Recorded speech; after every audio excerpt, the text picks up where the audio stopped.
نبی صلی اللہ علیہ وسلم کے ساتھ بھی قائم ہے۔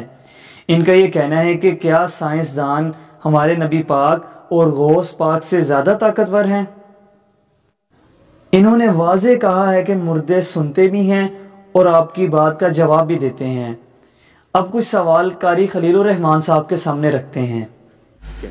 اب جو مردہ ہے، جی مردہ سنتا ہے یا نہیں سنتا ہے؟ محترم جعفر صاحب، یہ مجھ سے پوچھنے کی بجائے آپ کسی قبرستان میں جا کے کسی بھی قبر پہ سلام کر کے دیکھ لیں، آپ کو پتا چلے گا سنتا ہے کہ نہیں سنتا۔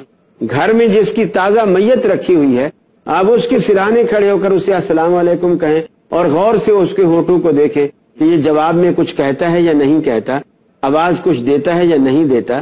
کہ اگر مردہ ہی سننے لگ جائے تو اسے مردہ کون کہے؟ گویا کہ یہ طے ہوا کہ مردے نہیں سنتے۔ جی ہاں۔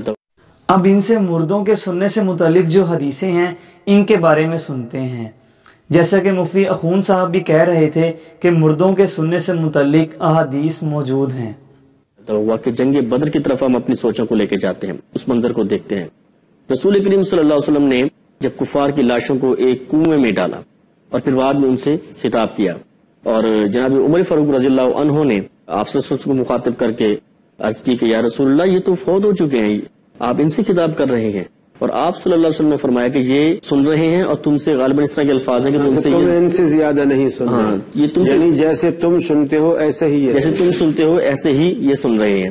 تو آپ نے فرمایا تھا کہ مردے نہیں سنتے، یہ تھوڑا متضاد معاملہ نہیں ہے؟ میں نے جو کہا مردے نہیں سنتے، یہ ایک فارمولے کی بات ہے کہ مردے نہیں سنتے، اور جو کچھ چیزیں ایسی ہوتی ہیں جو فارمولے سے ہٹ کر اگر ایک آدھ کوئی ایسا واقعہ آ جائے تو وہ اس فارمولے میں اس اصول کے خلاف نہیں ہوتی۔ جیسے مثال کے طور پر یہ فارمولہ ہے کہ ہر بچہ دنیا میں آنے والا ماں اور باپ کے ملاپ سے پیدا ہوتا ہے۔ دنیا میں آنے والا ہر بچہ ماں اور باپ کے ملاپ سے پیدا ہوتا ہے۔ لیکن ہم یہ گفتگو کر چکے ہیں کہ عیسیٰ علیہ الصلوۃ والسلام بغیر باپ کے پیدا ہوئے، ان کی ماں ہے، باپ نہیں ہے۔ لیکن کوئی شخص عیسیٰ علیہ السلام کے اس واقعے کو جو ایک استثنائی صورت رکھتا ہے، اس واقعے کو دلیل بنا کر کوئی شخص یہ نہیں کہہ سکتا کہ بچے پیدا ہی بغیر باپ کے ہوتے ہیں۔ پھر رسول اکرم صلی اللہ علیہ وسلم سے حضرت عمر کا یہ اعتراض کرنا، سوال کرنا کہ اللہ کے حبیب آپ مردوں سے گفتگو کر رہے ہیں، یہ اعتراض حضرت عمر فاروق رضی اللہ تعالیٰ عنہ کے ذہن میں، دل و دماغ میں کیوں پیدا ہوا؟ اس لیے کہ خود وہ سمجھ رہے تھے کہ نبی کریم صلی اللہ علیہ وسلم نے اب تک جو ہمارا ذہن بنایا ہے، یہ جو تعلیمات دی ہیں، آج کا آپ کا طرز عمل اس تعلیمات کے خلاف ہے، یہ تھوڑا مختلف ہے۔ اور جب یہ سوال اٹھا، پھر آپ صلی اللہ علیہ وسلم کے اس فرمان کے بارے میں سیدہ عائشہ سے جو روایت آتی ہے اس میں یہ صراحت موجود ہے کہ آپ نے فرمایا انہم لیعلمون الآن، کہ یہ لوگ اس وقت، یعنی ہمیشہ نہیں، یہ لوگ اس وقت یہ جان رہے ہیں، اللہ رب العالمین انہیں میری باتیں سنوا رہا ہے، میرے جملے انہیں سنوا رہا ہے کہ آپ نے فرمایا جو کچھ میرے رب نے مجھ سے وعدے کیے تھے وہ میں نے سچے پا لیے، جو تم سے وعدے ہوئے تھے کیا تم نے ان کو سچا پایا؟ الآن کے الفاظ اس کو ٹھپا لگا رہے ہیں کہ حد بندی کر رہے ہیں، اس سے پہلے بھی نہیں اور اس کے بعد بھی نہیں، الآن، اس وقت اور آج کی بات ہے اور اس کے بعد بات ختم ہے۔ اب ان سے ایک اور حدیث کے بارے میں پوچھتے ہیں جسے دلیل بنا کر مردوں کا سننا ثابت کیا جاتا ہے۔ غالباً بخاری شریف کی حدیث ہے کہ جب آپ کسی مردے کو قبر میں دفنا کے آتے ہیں تو جو اس کے اہل و عیال، جو اس کے دفنانے والے جب قبرستان سے جا رہے ہوتے ہیں تو وہ اس کے قدموں کی آہٹ سن رہا ہوتا ہے۔ روزانہ کتنے سارے لوگ ہیں جو فوت ہوتے ہیں، آپ کہہ رہے ہیں عام فارمولے سے ہٹ کے ہے یہ معاملہ، تو عام فارمولے سے کس طرح ہٹ کے ہے؟ دیکھیے، اگر قبر میں دفن ہونے والا سنتا ہی ہے تو آپ نے یہ کیوں فرمایا کہ جو میت کے ورثہ اس کو دفن کر کے لوٹتے ہیں تو ان کے جوتوں کی آہٹ سنتا ہے، آنے والوں کی کیوں نہیں سنتا؟ ہو سکتا ہے اس سے پہلے سنتا ہوں، آپ وضاحت فرما لیں۔ حدیث میں تو نہیں ہے، حدیث میں لوٹنے والے کی صراحت ہے کہ جب میت کی ورثہ لوٹتے ہیں تو سنتا ہے، آتے ہیں تو نہیں سنتا ہے۔ ایک بندہ سنتا ہے، مثلا آپ کے ساتھ کوئی دوسرا دوست بیٹھا ہوا ہے اور مجھے اللہ نے سننے کی صلاحیت دی ہے، جب آپ بات کریں گے تو بھی میں سنوں گا اور برابر والا بات کرے گا تو بھی میں سنوں گا، یہ تو نہیں ہوگا کہ ان کی نہیں سنوں گا آپ کی سنوں گا۔ اگر مردہ سنتا ہے تو پھر وہ صرف واپس جانے والوں کی کیوں سنتا ہے, آنے والوں کی کیوں نہیں سنتا؟ یہ بھی استثنائی صورت ہے.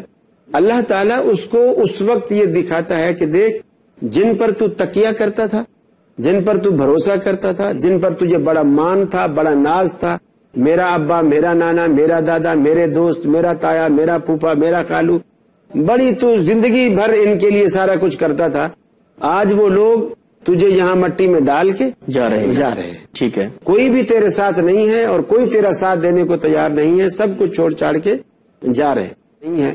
پھر وہ سنتا ہے تو صرف جوتے کی آہٹ ہی کیوں سنتا ہے, باقی سب کچھ کیوں نہیں سنتا؟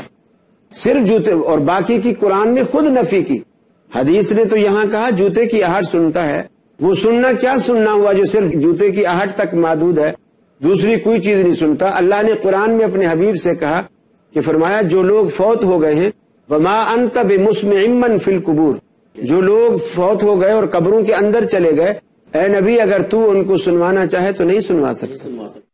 اب ہم قاری خلیل الرحمان صاحب سے یہ پوچھتے ہیں کہ اگر مردے نہیں سنتے تو پھر ہم قبر پر جا کر سلام کیوں کرتے ہیں؟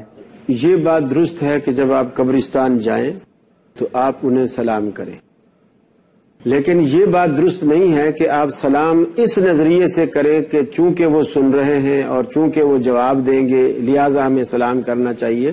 قبرستان جا کر ہم وہ دعا پڑھتے ہیں السلام علیکم یا اہل القبور وغیرہ, دعا کے لیے یہ ضروری نہیں ہوتا کہ جس کے لیے دعا کر رہے ہیں وہ سنے, البتہ یہ ضروری ہوتا ہے کہ جس سے دعا کر رہے ہیں وہ سنے.